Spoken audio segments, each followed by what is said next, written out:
A paz do Cristo a todos, eu sou o pastor Emerson Dantas, esse é o nosso programa Abba Pai e eu estou assim mais uma vez muito feliz de estar aqui no estúdio da TV Monte Sião para compartilhar com você mais um trecho das Sagradas Escrituras a fim de que compreendamos esse texto e a fim de que Deus fale conosco de uma forma muito clara, não é, para a glória do seu nome. Eu quero assim agradecer não só ao meu Deus por esse privilégio que tenho de estar aqui, como também quero agradecer a Sivaldo e a Maristela, aqui da TV Monte Sião, pelo apoio, não é, aqui ao programa Abba Pai, bem como ao nosso amigo presbítero Emanuel, do supermercado J. Santos.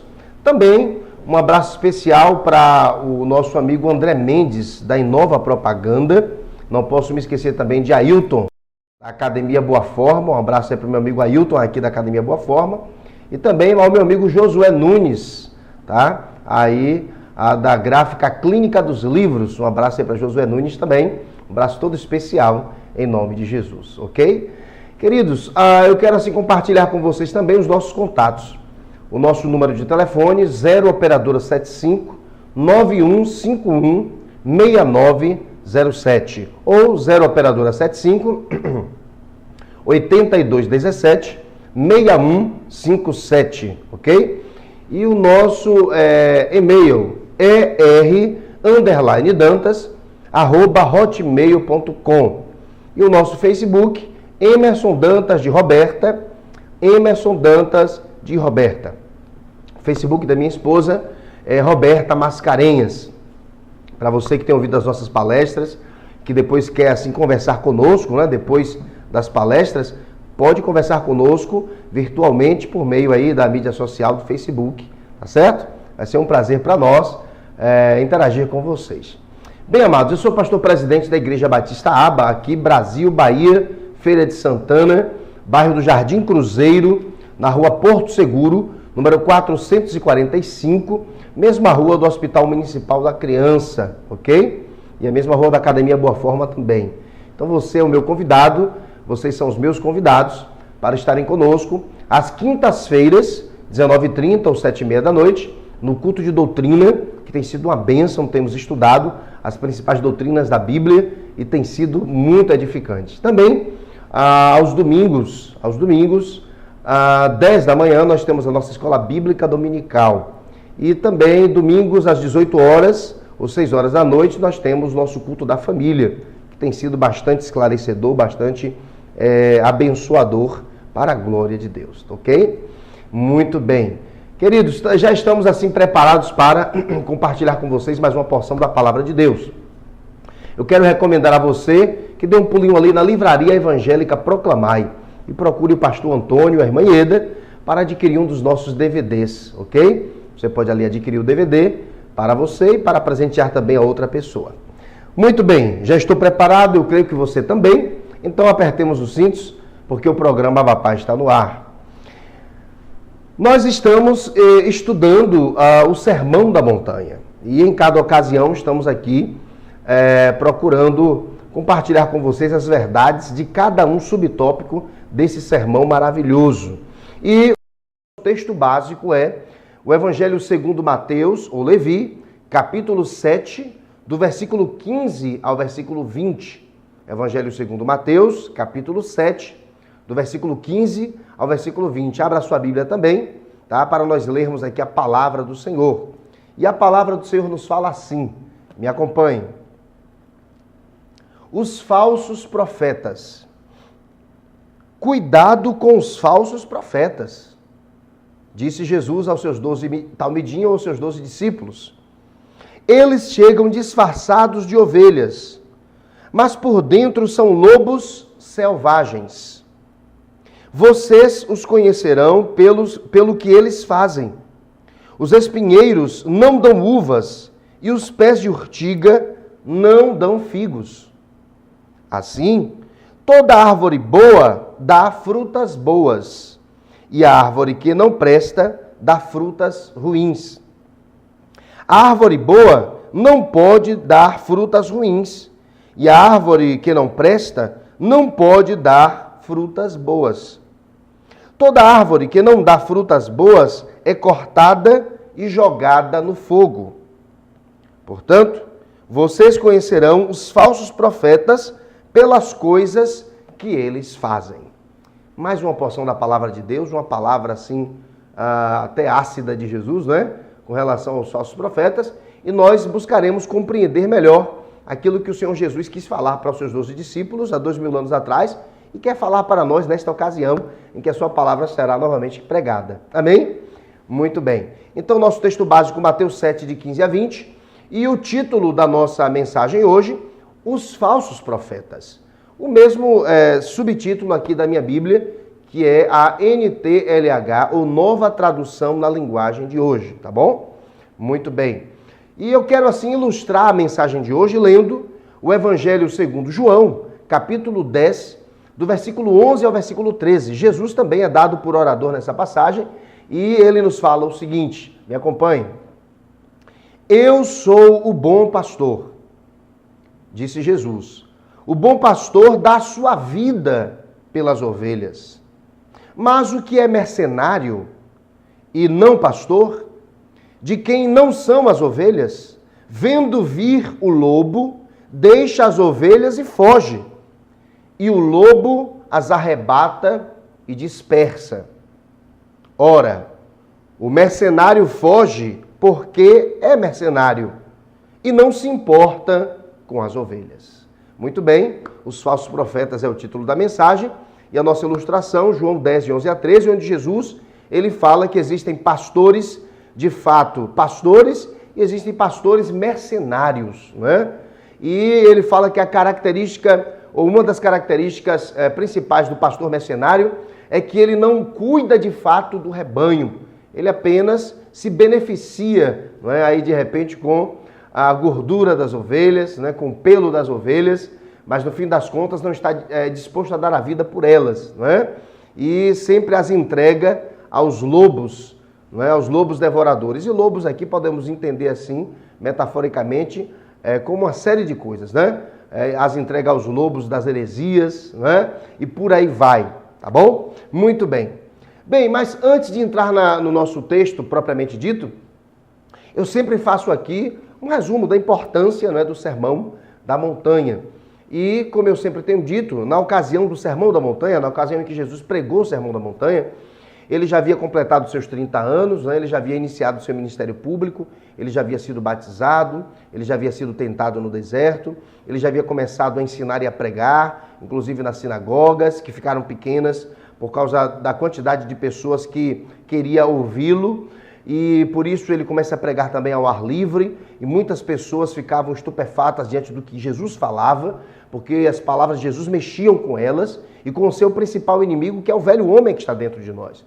E Jesus, segundo alguns estudiosos, nesta ocasião do Sermão da Montanha, ele já estava em Cafarnaum, e ele sobe uma das montanhas de Cafarnaum, se afastando das multidões. Nesta ocasião, ele já tinha os seus 12 talmidinhos, já havia separado os seus 12 discípulos. Das multidões que o seguiam, ele separou 70, dos 70 ele separou 12, e agora, como qualquer mestre, ele tem 12 discípulos, como qualquer mestre, ele agora se assenta para ensinar aos seus discípulos, como qualquer mestre, ele agora vai compartilhar o seu jugo, que no contexto era as interpretações, as suas interpretações da lei de Moisés. Como eu sempre digo, nenhum mestre chegou a interpretar as leis de Moisés como Jesus, porque foi o próprio Jesus, não é, que entregou as leis para Moisés lá no Monte Sinai. E agora estava interpretando-a em uma outra montanha para os seus 12 discípulos, aqueles que iriam dar prosseguimento à obra que ele havia começado depois da sua morte, ressurreição e ascensão aos céus, deixando aqui o Espírito Santo para servir de guia para aqueles homens que dariam sequência ao seu ministério maravilhoso. Muito bem. E lembrando que o Sermão da Montanha é um sermão politemático. É um sermão que tem vários tópicos e vários temas. E Jesus discorre sobre esses temas para os seus discípulos. E nós entendemos, como alguns estudiosos dizem, que aqui no Sermão da Montanha está o suprassumo daquilo que Jesus ensinou à sua igreja. Ok? E Jesus, ele deixa o seu jugo para os seus discípulos e chega até nós para que o estudemos e pratiquemos. Jesus compartilhou o seu jugo na teoria, né, com os seus 12 discípulos, mas ao longo dos 3 anos e meio de ministério que ele exercer aqui na terra, ele demonstrou na prática tudo aquilo que ele havia ensinado na teoria. Inclusive, quando ele está na última, essa foi a primeira reunião oficial, né? Entre Jesus e seus discípulos, se é que eu posso falar assim. E na sua última reunião oficial com seus discípulos, que foi ali antes de ascender as nuvens, né? No Monte das Oliveiras, foi ali naquela última reunião que ele falou, olha, aí de fazer discípulos de todas as nações. E lá adiante ele fala, ensinando-os a guardar todas as coisas que vos tenho ensinado. E todas as coisas que Jesus ensinou aos discípulos, ou pelo menos uma grande parte delas, Jesus os ensinou por meio do Sermão da Montanha. Que maravilha! E nós, a igreja, precisamos ler o Sermão da Montanha constantemente, que está aqui no Evangelho de Mateus, do capítulo 5 ao capítulo 7. Muito bem? Agora nós vamos ler essa porção do Sermão da Montanha, já é o final do Sermão da Montanha, aqui em Mateus, capítulo 7, do versículo 15 ao versículo 20. Essa passagem, inclusive, também encontra uma passagem correlata no Evangelho segundo o Dr. Lucas, no capítulo 6, do versículo 40, os versículos 43 e 44, ok? Muito bem. Então, Jesus, ele aqui, no versículo 15, ele começa agora a falar sobre a questão dos falsos profetas. E, como eu tenho falado aqui, quando Jesus ele ensinava algo, geralmente ele associava o seu ensino com a verdade bem corriqueira daqueles dias. E vamos perceber aqui que quando Jesus fala dos falsos profetas, não é? Aquilo não seria algo, já existia na verdade na realidade do povo de Israel, né? Encontramos o falso profeta na literatura do Antigo Testamento, e também os falsos profetas, bem como os governantes mal intencionados, eram associados à figura do lobo, da raposa, enfim. Não é? E é por isso que Jesus faz essa associação, dizendo que da mesma forma que haviam falsos profetas até ali, depois da fundação da igreja também haveriam falsos profetas. Mas enfim, vamos relembrar aqui o versículo 15. Eu vou ler agora em outra tradução, uma tradução mais antiga, que nos fala assim: guardai-vos dos falsos profetas, que vêm a vós disfarçados em ovelhas, mas interiormente são lobos devoradores. Esta é o primeiro versículo desta passagem, e eu fui pesquisar um pouco sobre esse texto e eu descobri o seguinte, que no Antigo Testamento os falsos profetas e os falsos governantes eram chamados de lobos. Olha só, no Antigo Testamento os falsos profetas e os falsos governantes eram chamados de lobos. E podemos constatar isso aqui na passagem de Ezequiel, o profeta maior, Ezequiel, capítulo 22, e o versículo 27, que nos fala assim: os seus príncipes no meio dela são como lobos que arrebatam a presa, derramando o sangue e destruindo vidas para adquirirem lucro desonesto. Então, quando Jesus fala que dali em diante haveriam falsos profetas e os compara com lobos, na verdade Jesus ele estaria ali levando à memória dos seus 12 discípulos a ideia que eles já tinham daquela época, de que os falsos profetas eram comparados aos lobos. E nós sabemos que ursos, leões e lobos, eles tinham grande interesse em se alimentar das ovelhas. Então Jesus, mais uma vez, faz uma ponte com essa realidade e lança a mão de mais uma metáfora, de uma associação, né? Então ele fala isso. Agora, no Antigo Testamento, os falsos profetas vestiam-se como os profetas. Olha só, os profetas do Antigo Testamento tinham uma indumentária, uma vestimenta que os caracterizava.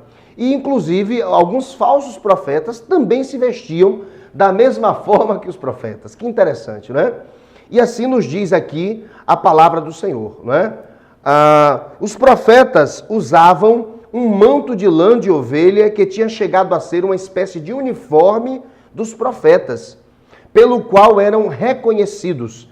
1 dos Reis 19:13 nos fala assim: e ao ouvi-la, Elias cobriu o rosto com a capa e, saindo, pôs-se à entrada da caverna. E eis que ele veio uma voz que dizia: que fazes aqui, Elias? Então, observemos aí essa capa aí, segundo uma das fontes às quais recorri, não é? Era exatamente a pele da ovelha que o profeta Elias também utilizava, tá ok? Agora, vamos perceber aqui que, graças a esta vestimenta, podia distinguir-se um profeta dentre outros homens. Entretanto, havia quem se envolvia no manto de pelos dos profetas, mas não vivia como profeta. Olha só, eram os falsos profetas que também se vestiam com aquela roupa, não é, que os profetas se vestiam, mas não eram profetas de fato. E aqui podemos constatar isso no relato de Zacarias, capítulo 13, versículo 4. E assim nos diz a palavra do Senhor.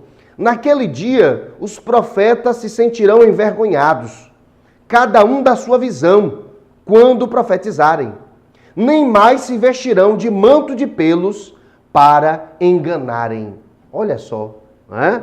Como os falsos profetas também se vestiam como os profetas. Você entende porque é que Cristo fala isso aqui? Guardai-vos dos falsos profetas, que vêm a voz de disfarçados em ovelhas, mas interiormente são lobos devoradores. Ou seja, Jesus estava fazendo alusão aos falsos profetas que existiram até ali a época dele, e que, como os profetas de fato, se vestiam com pele de cordeiro, literalmente. Ok? Muito bem. E ainda tem aqui uma frase que nós pensamos que fala assim: quando o pastor cuidava seus rebanhos nas serranias, sua vestimenta era um saco de pele de ovelha, com a lã para dentro e o couro para fora. Só confirmando, não é, o que nós dizemos. Isso aqui é uma realidade do Antigo Testamento. Já no Novo Testamento, não é, a gente percebeu o seguinte: no Novo Testamento também existiam os falsos profetas.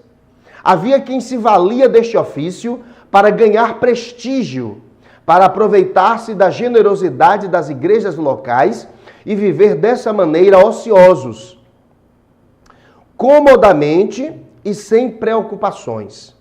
A história do passado e os acontecimentos da vida presente na vida da igreja faziam bem atuais as palavras de Jesus para quem as ouviu pela primeira vez e para aqueles a quem Mateus as transmitiu. Então Jesus, ele prega o Sermão da Montanha. Inicialmente ele começa pregando aos seus 12 discípulos, não é? Lá adiante a Bíblia vai dizer que no final do sermão outras pessoas já estavam presentes ouvindo, não é? Certamente pessoas da multidão que também foram atrás de Jesus e seus discípulos para aquela reunião tão importante, tá? Então Jesus, ele fala sobre isso. Certamente seus discípulos estavam entendendo o que Jesus estava falando, nós que precisamos estudar porque estamos no Brasil, não é? E não entendemos como eles entenderam na época. E Mateus, quando ele escreveu o seu evangelho, não é, para os seus primeiros destinatários, certamente aquelas pessoas que leram entenderam o que Mateus ou as palavras de Jesus estavam querendo dizer. Amém? Muito bem. Agora, nós temos aqui o versículo 16, que nesta tradução aqui fala assim: pelos seus frutos, ou seja, pelos frutos desses profetas, tá? Ou seja, pelas atitudes deles, os conhecereis. Colhem-se porventura uvas dos espinheiros ou figos dos abrolhos? Na minha tradução a gente entende mais claro, na NTLH. Vocês os conhecerão pelo que eles fazem. Os espinheiros não dão uvas e os pés de urtiga não dão figos. Interessante, não é como muda aqui a tradução. E eu, pesquisando, encontrei o seguinte: espinheiro aqui é associado à uva. E o comentário diz assim: havia na Palestina uma planta espinhosa que tinha um fruto preto, redondo e pequeno, muito parecido com pequenas uvas. Eram parecidos com uvas, aqueles frutos, mas não eram uvas. O abrolho, na verdade, ele tinha espinhos, né? É associado com figo. Havia um tipo de cardo, praga da lavoura, cujo fruto, pelo menos a certa distância, podia confundir-se com um figo. Então, o figo parecia com o abrolho, mas o abrolho não era figo. E aplicando aqui, segundo um dos autores aos quais recorremos, ele fala: o falso profeta pode vestir-se como um profeta verdadeiro e falar como um profeta. Mas ninguém pode alimentar-se com as uvas de um espinheiro, nem com os figos de um cardo. Ou seja, o falso profeta até parece um profeta verdadeiro, mas, infelizmente, o alimento que ele oferece às suas ovelhas, o seu pasto e a sua água, não servirão para manter de pé o rebanho, porque o que ele ensina muitas vezes é heresia pura, É heresia pura, e a sua vida não condiz com aquilo que o pastor deve viver, ou com aquilo que o Senhor Jesus ensina na sua palavra, ok? Então, pelos frutos conheceremos, o falso profeta, ou pelas suas atitudes, tá? Nós conheceremos os falsos profetas. Vamos lá, ao versículo 17, os versículos 17 e 18 nos dizem assim nessa tradução. Assim, Jesus continua falando, toda árvore boa produz bons frutos, porém a árvore má produz frutos maus. Uma árvore boa não pode dar maus frutos, nem uma árvore má dar frutos bons. Olha só. E aqui, no comentário, nós descobrimos o seguinte: os judeus, como os gregos e os romanos, pensavam que a árvore pode ser conhecida pelos seus frutos. Conforme seja a raiz, assim será o fruto, dizia um provérbio. Então, os judeus, os gregos e os romanos pensavam que a árvore podia ser conhecida pelos seus frutos. E é por isso que Jesus, mais uma vez, faz essa associação. Jesus associa o falso profeta aos lobos, e Jesus associa os falsos profetas também às árvores más, ok? E isso era muito conhecido da época lá, que as árvores más para os judeus não davam bons frutos, ok? Muito bem. Agora vamos ao versículo 19, que nos fala assim. Versículo 19 nos fala assim. Toda árvore que não produz bom fruto é cortada e lançada no fogo. Então, esse é o fim do falso profeta, que é associado ao lobo, que é associado também à árvore má. Não é? O fim do falso profeta é o quê? É o fogo. Toda árvore que não produz bom fruto é cortada e lançada no fogo. Isso era comum ali na cultura judaica, que algumas árvores, quando de fato não davam bons frutos, não produziam frutos, elas eram cortadas e depois, uma vez ressequidas, elas serviam como combustível dos fornos daquela época. As donas de casa utilizavam aquelas plantas que eram cortadas e ficavam secas para atear o fogo, para fazer a sua refeição. Muito bem. E assim, Mateus 25, 41, a gente lê assim a palavra do Senhor, que nos diz assim: então dirá Jesus também aos que estiverem à sua esquerda. Isso aqui é Jesus falando do que ele mesmo falará no dia do grande julgamento. Então dirá também aos que estiverem à sua esquerda: apartai-vos de mim, malditos, para o fogo eterno, preparado para o diabo e seus anjos. Aqui Jesus está falando do que ele mesmo vai fazer no dia que ele for separar o trigo do joio, as ovelhas dos bodes, tá? E a gente vê que esse fogo aqui, para o qual a árvore má é lançada, pode fazer alusão à escatologia, ou seja, a algo que vai acontecer nos últimos dias, que vai ser o quê? O fim do joio, o fim dos bodes, o fim também dos falsos profetas. Esse fogo aqui, a gente podemos associar também com o fogo do inferno, segundo o que a Bíblia diz, ou seja, com o tormento eterno. Você entende isto? Muito bem. Vamos lá. Versículo 20. Portanto, pelos seus frutos, ou seja, pelas suas atitudes, os conhecereis. Os conhecereis. Eu fui pesquisar um pouco e descobri que em 2 de Pedro, capítulo 2, do versículo 1 ao versículo 3, o apóstolo Pedro, escrevendo aos seus primeiros destinatários, ele está falando sobre os falsos mestres, seu caráter, suas obras e o justo castigo que eles terão. E em 2 de Pedro 2, de 1 a 3, fala exatamente assim: mas houve também entre o povo falsos profetas, como entre vós haverá falsos mestres, os quais introduzirão encobertamente heresias destruidoras, negando até o Senhor que os resgatou, trazendo sobre si mesmos repentina destruição. E muitos seguirão as suas dissoluções, e por causa deles será blasfemado o caminho da verdade.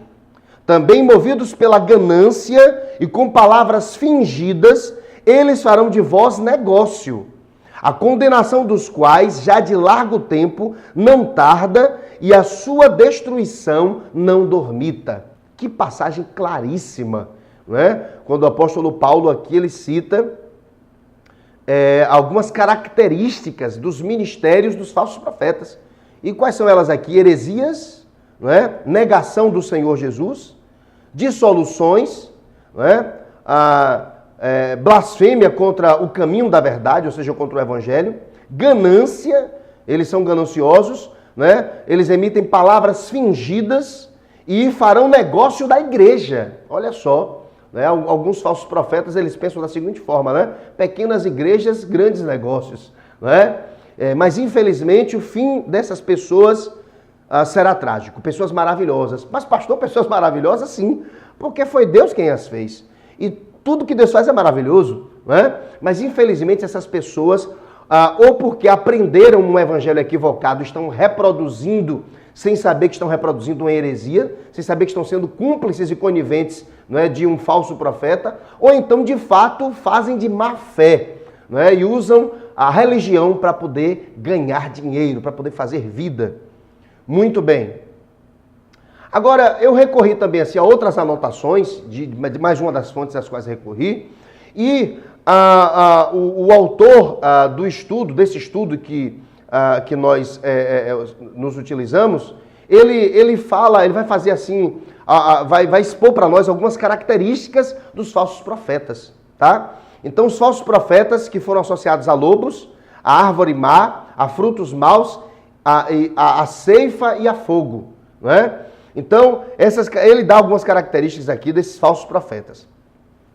E uma característica muito forte dos falsos profetas, tá? Que é subdividida em alguns aspectos, essa característica muito forte deles é o interesse pessoal. Todo falso profeta tem um interesse pessoal para estar ali por detrás de um púlpito, não é, à frente de um povo.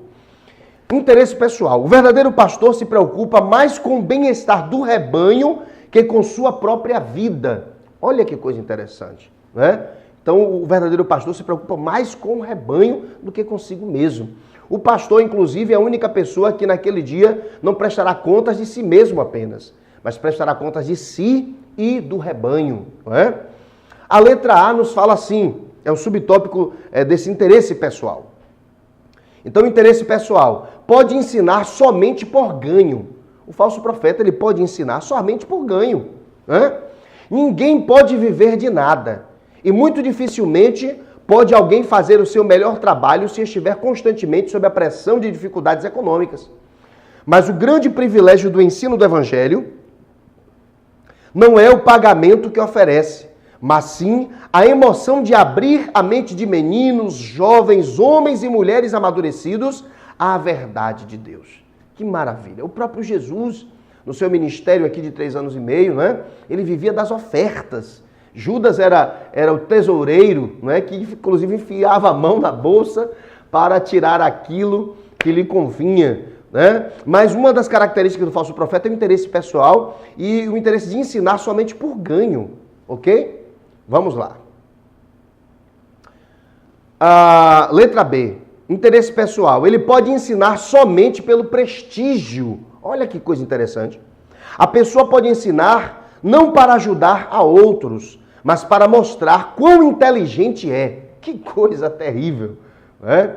Denney disse uma vez algo terrível, abre aspas, ninguém pode demonstrar ao mesmo tempo que ele é inteligente e que Cristo é maravilhoso. O falso profeta é o que está interessado em mostrar-se a si mesmo.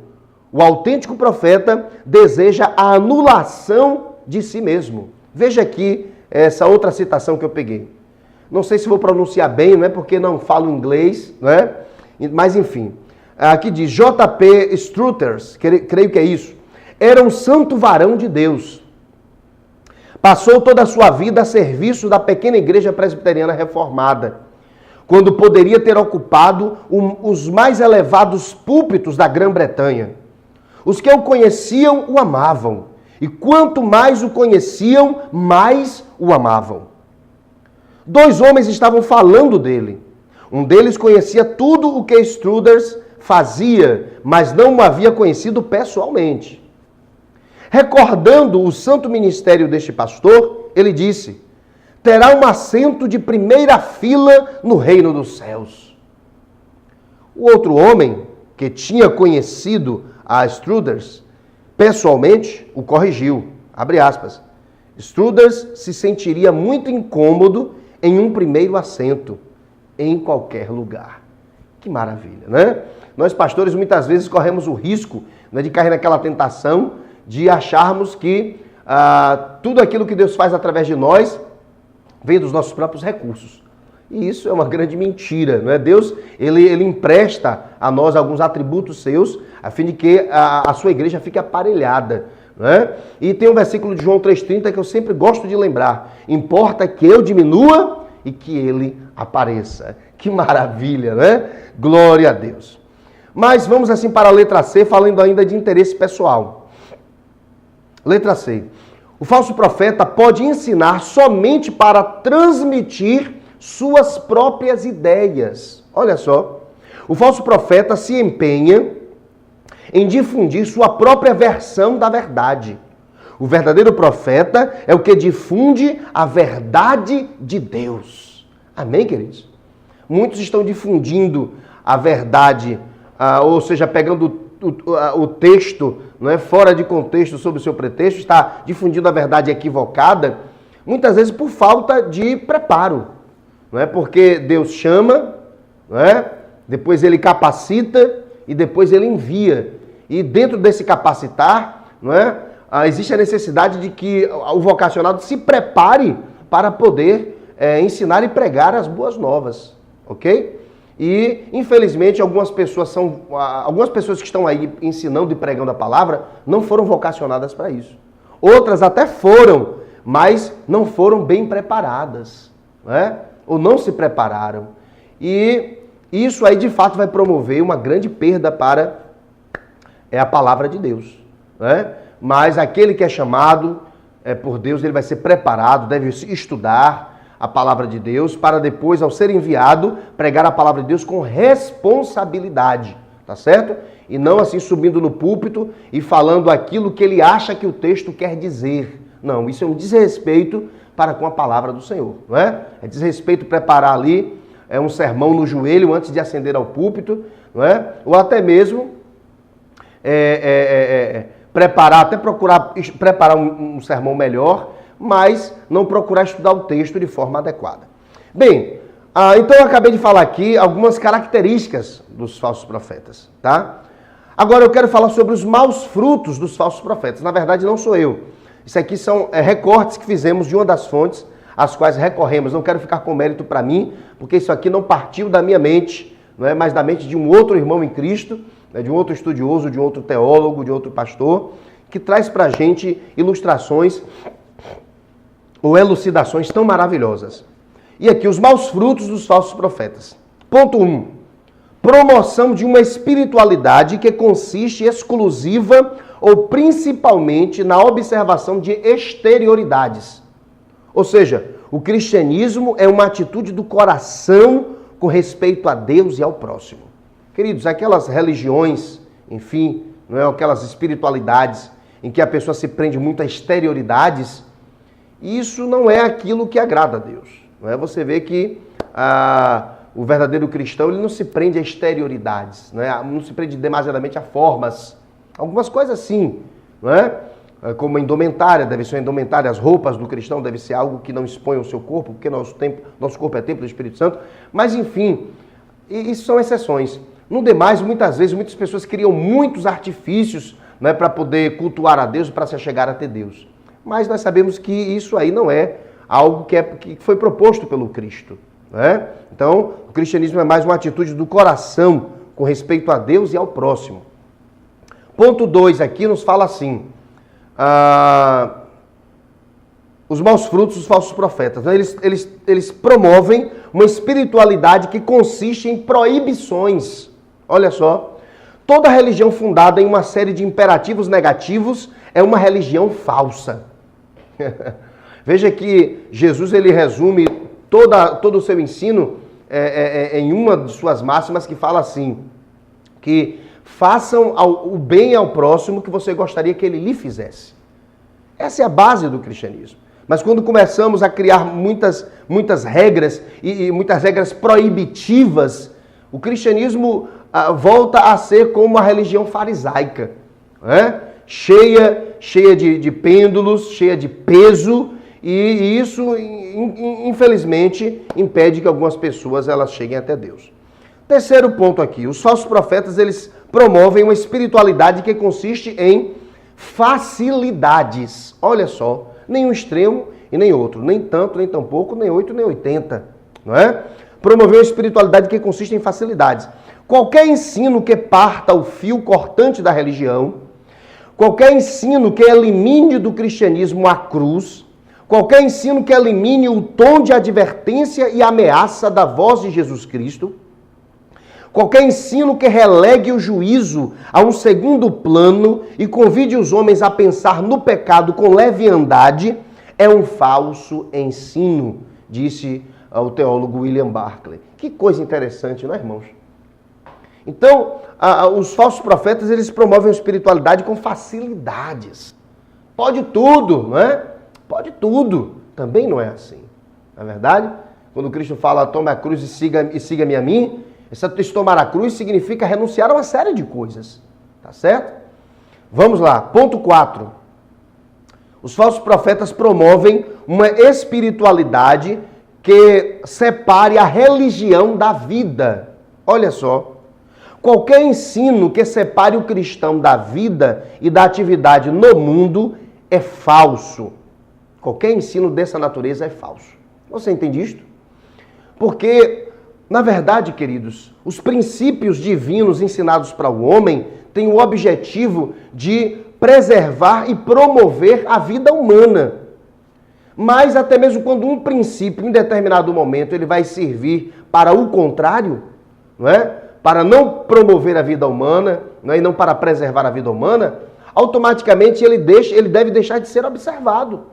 Por exemplo, você está em um determinado prédio e nesse prédio, não é? Que é muito bem aparelhado, tem lá aquele espaço reservado para a pessoa que queira combater o incêndio. Né? Tem lá uma espécie de moldura na parede com vidro, mas lá dentro tem ali uma mangueira que na ocasião de um incêndio você pode quebrar aquele vidro, pegar a mangueira, né, e abrir a água para poder apagar o incêndio. Ou seja, se não há incêndio, não precisa você quebrar aquele vidro. Mas se há incêndio, você deve quebrar aquele vidro. Então a palavra de Deus, ela tem princípios. E muitas vezes o que é correto torna-se pecado. E muitas vezes algo que conjecturamos ou entendemos como pecado, em determinado momento vai ser certo. Você entende isto? Muito bem. Então, os princípios de Deus, em determinados momentos, eles devem ser quebrados para promover a vida. Pastor, é uma heresia. Entenda bem o que eu estou querendo falar. Entenda bem. Né?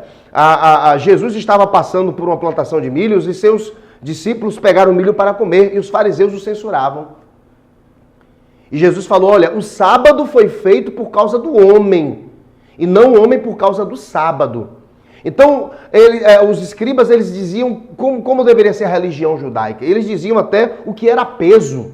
O peso não podia ser mais do que uma determinada fruta, como a romã, alguma coisa assim. E o sabugo de milho pesa muito mais do que a romã. E na cabeça deles, Jesus estava quebrando a lei judaica, não é? Que na verdade foi uma adição humana feita pelos escribas naquela ocasião. E Cristo fala, olha, mais importante do que guardar o sábado é preservar a vida dos meus discípulos. Porque toda a orientação dada por Deus visa a promoção e a preservação da vida humana. Você entende isso? Muito bem. Vamos agora aqui ao ponto 5. Promoção, os falsos profetas promovem uma espiritualidade arrogante e separatista.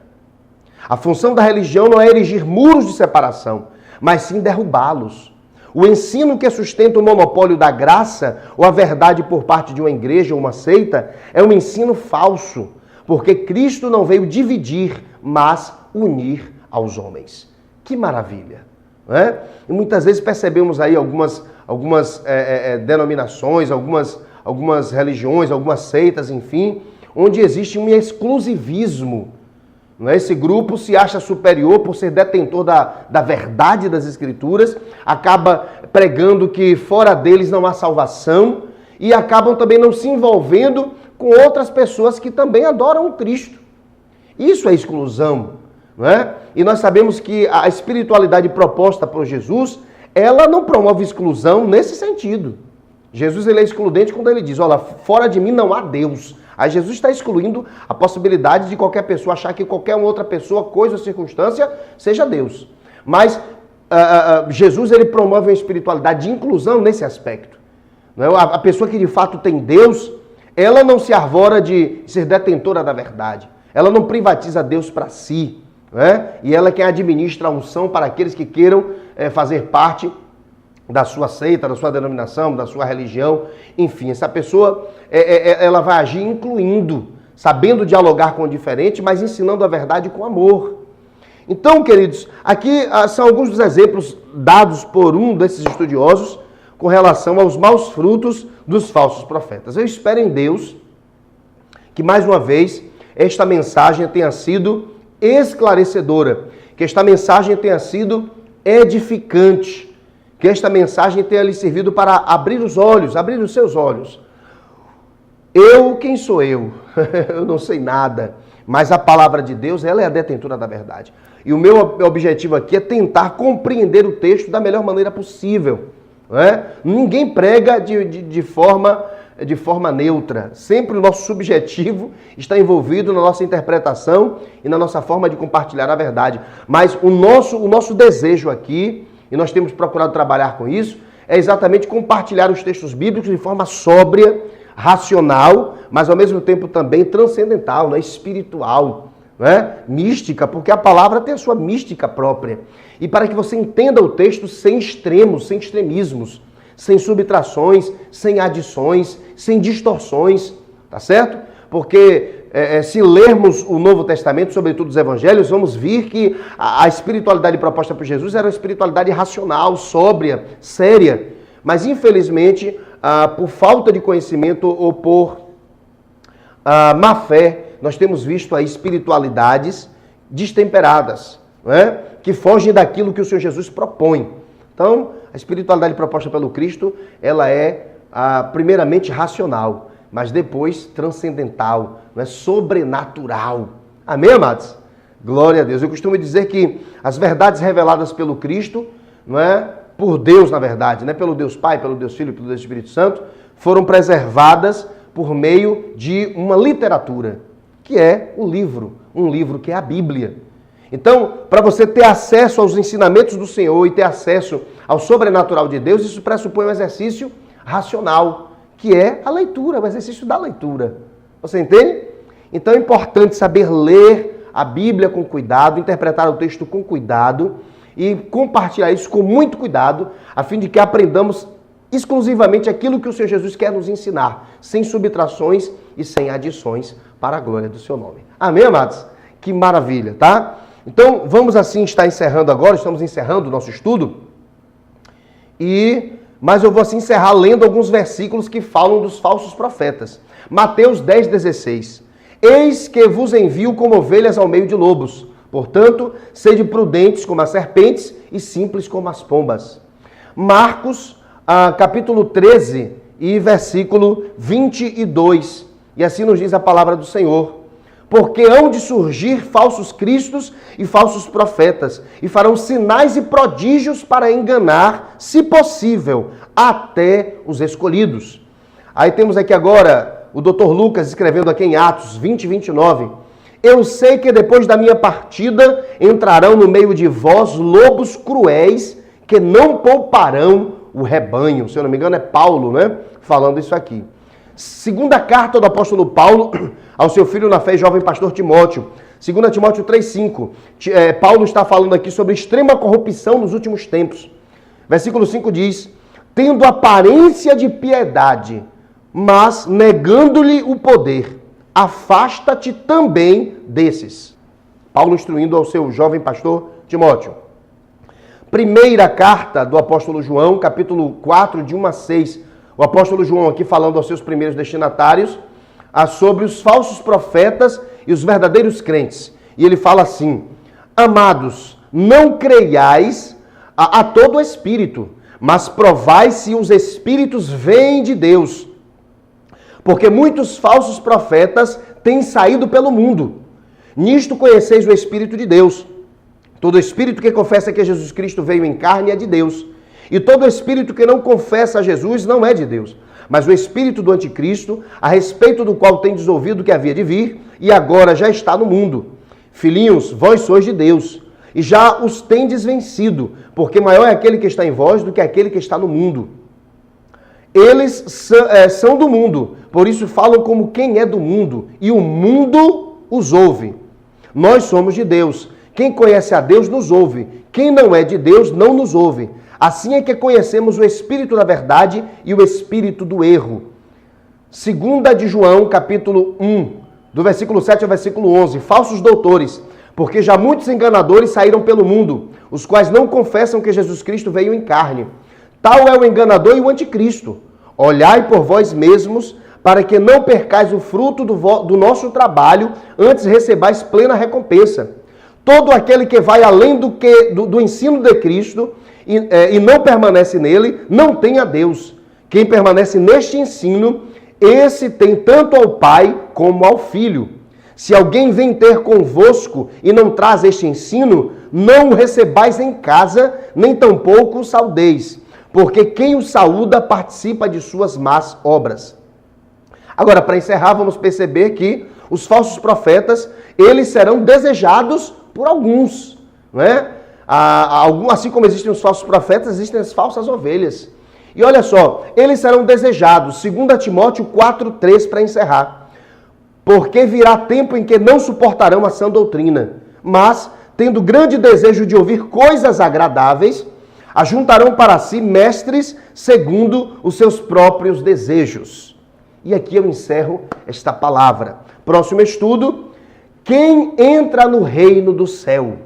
Próximo estudo, quem entra no reino do céu? Vamos ler Mateus, capítulo 7, do versículo 21 ao 23, a sequência do que nós acabamos de ler. Amém, amados?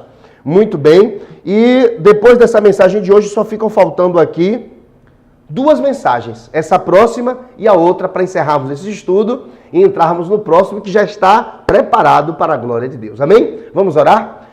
Deus, muito obrigado por esta palavra esclarecedora, meu Deus, e abençoadora. Muito obrigado pela tua palavra que nos esclarece o que é o falso profeta. Eu te agradeço por esta palavra e te peço que o Senhor abra os nossos olhos, a fim de que não confiemos, meu Deus, o pastoreio do nosso espírito a qualquer um, mas àquele que foi chamado pelo Senhor, preparado pelo Senhor e enviado pelo Senhor. Em nome de Jesus. Amém. Que o amor de Deus Pai, a graça do nosso Senhor e Salvador Jesus Cristo e as doces consolações do Espírito Santo de Deus sejam com todos nós, desde agora e para sempre, em nome de Jesus. Amém. Amém, amados? Estou indo, mas querendo Deus, estaremos juntos na próxima ocasião. Mas lembre-se sempre, nenhum de nós é melhor do que todos nós juntos. Tchau, tchau.